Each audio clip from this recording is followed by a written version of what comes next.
Hey, my creative friends. My name is Shannon from shannonstudio.com.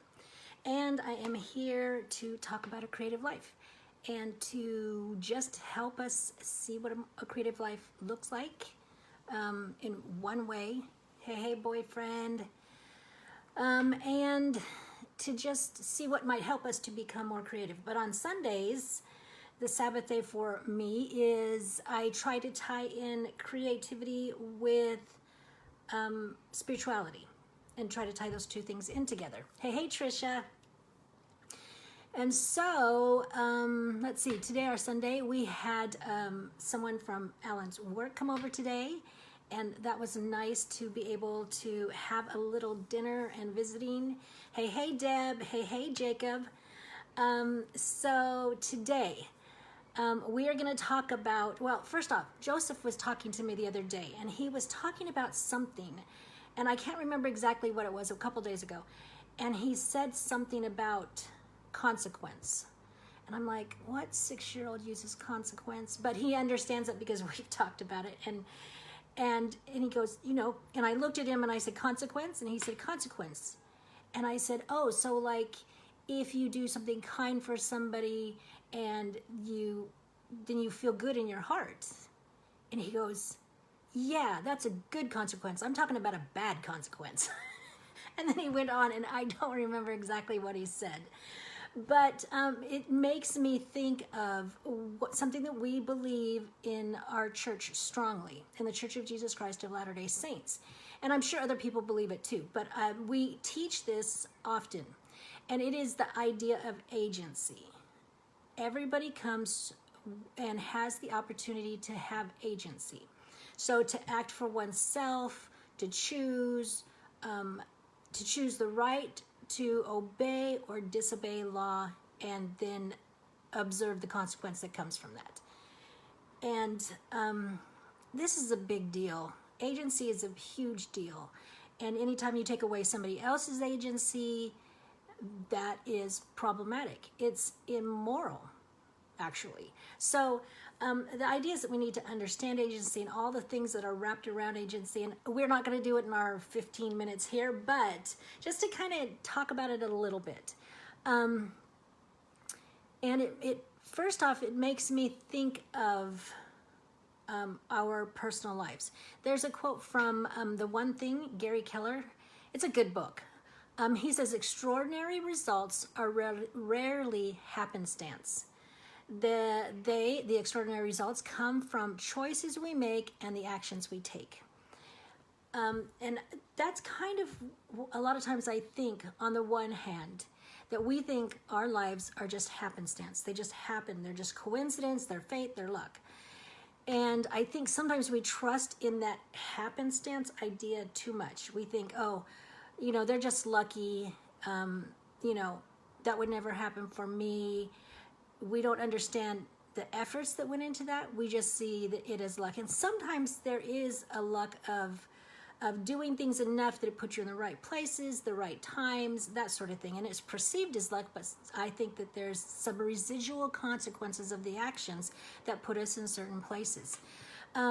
Fate is like this predetermined things. There's this, it's something that we can't change, that it overrides our agency, and that it's just like we throw up our hands, it's just fate. The other is coincidence, where a couple things will align and we think it's on accident. And a lot of times we sometimes don't see the background work that goes into some of this. And so since we don't see it, we just think, it's just going to happen or not happen, not realizing how much ability we have to shape and take our choices to shape what we want to have happen in our lives. There's a scripture, Doctrine and Covenants 132:5. For all who have a blessing at my hands shall abide the law which was appointed for that blessing, and the conditions thereof, as they were instituted from before the foundations of the world.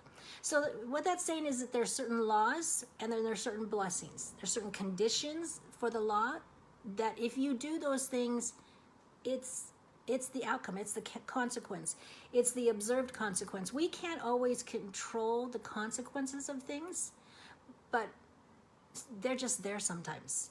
Somebody, there's something I would always say to my kids, they'd hit one another, they'd hit somebody, they'd do something, and something terrible would happen, and they go, I didn't mean that.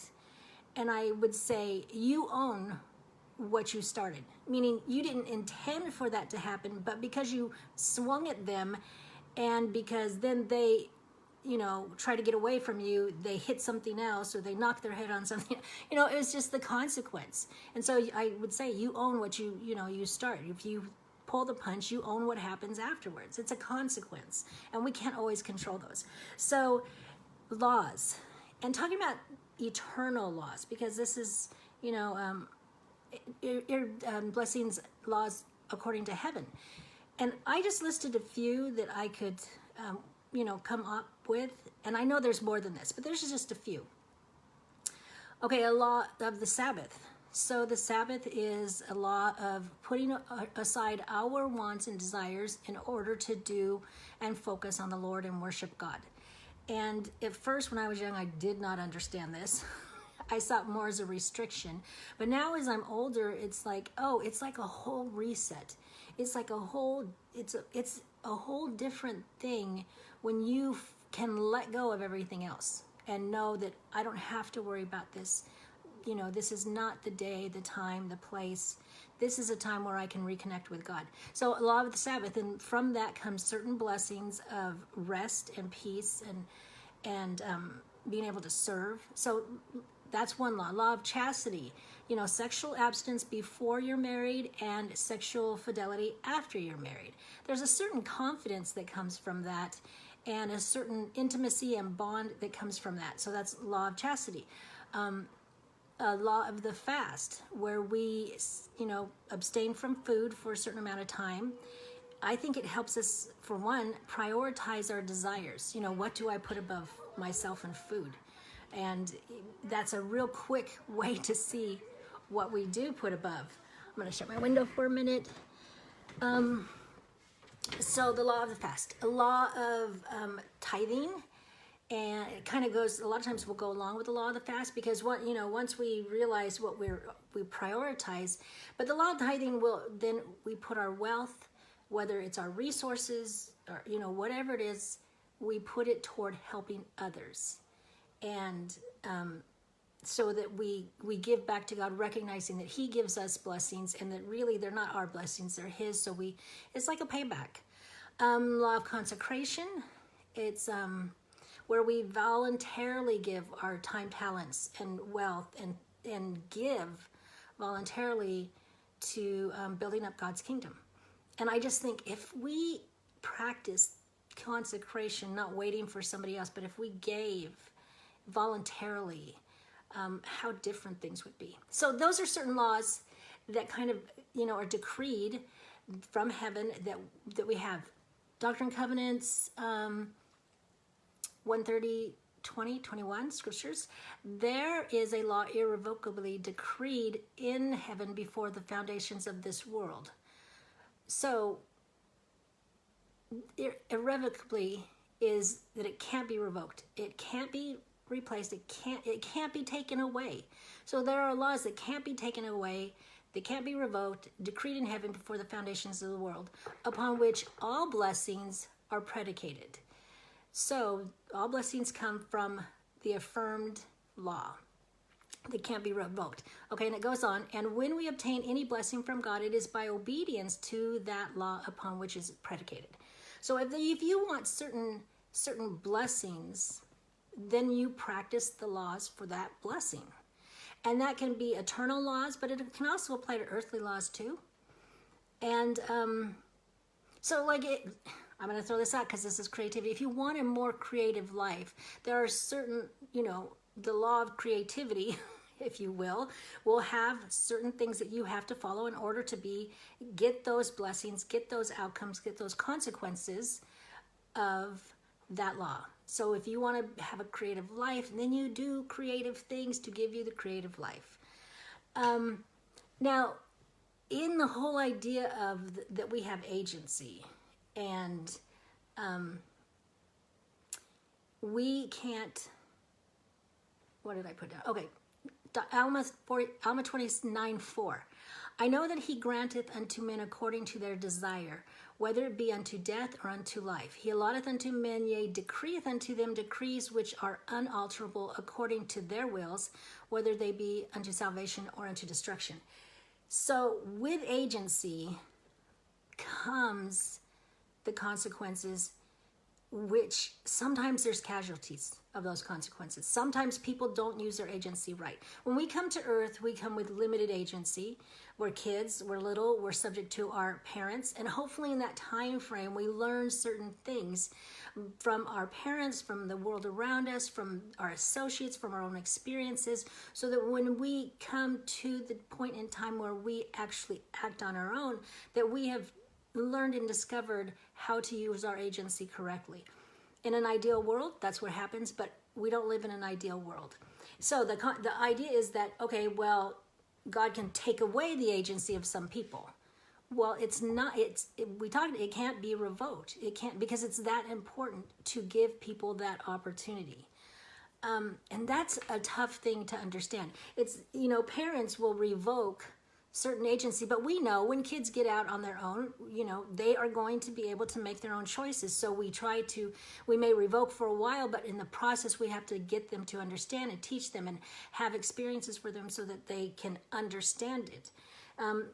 I think God works that way with us. It's like he lets things happen that are broken hearts, misery, casualties, because he knows when we get it right, that there is this joy and this happiness and this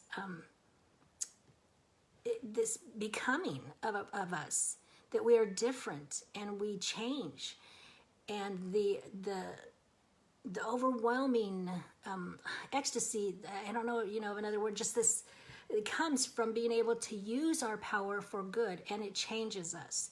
And so he knows, and we should know, that there are things that we can't control. We can't control other people's agency. We can only control ours. So, like, for instance, in our world today, there's a lot of agency that has gone on that has been unjust, and and people treating people poorly, and terrible in some circumstances, cruel. And so we can't control what they've done, but we can control how we respond to it. We can control how we will address things. So the whole idea is that that our life's not happenstance, that we have agency. We can choose the kind of life we want. We can choose the kinds of things that we will support and that will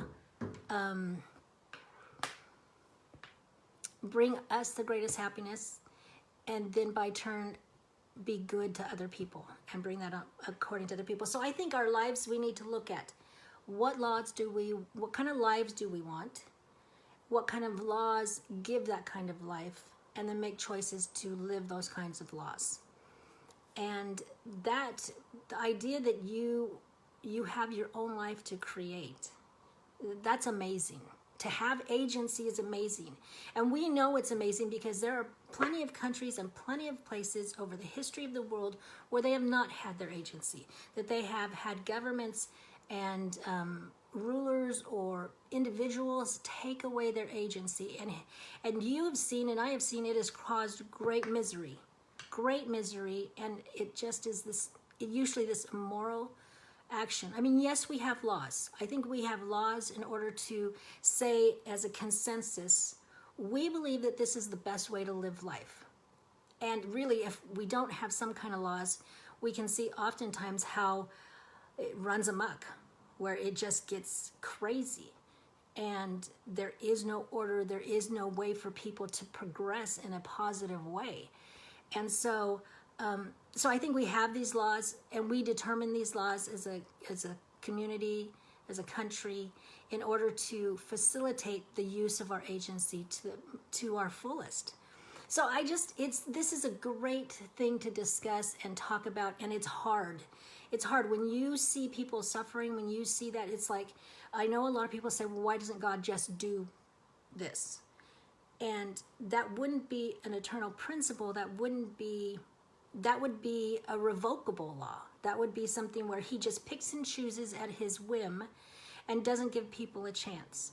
And he's not that way. He wants us to have that chance because there's blessings to be found in that process.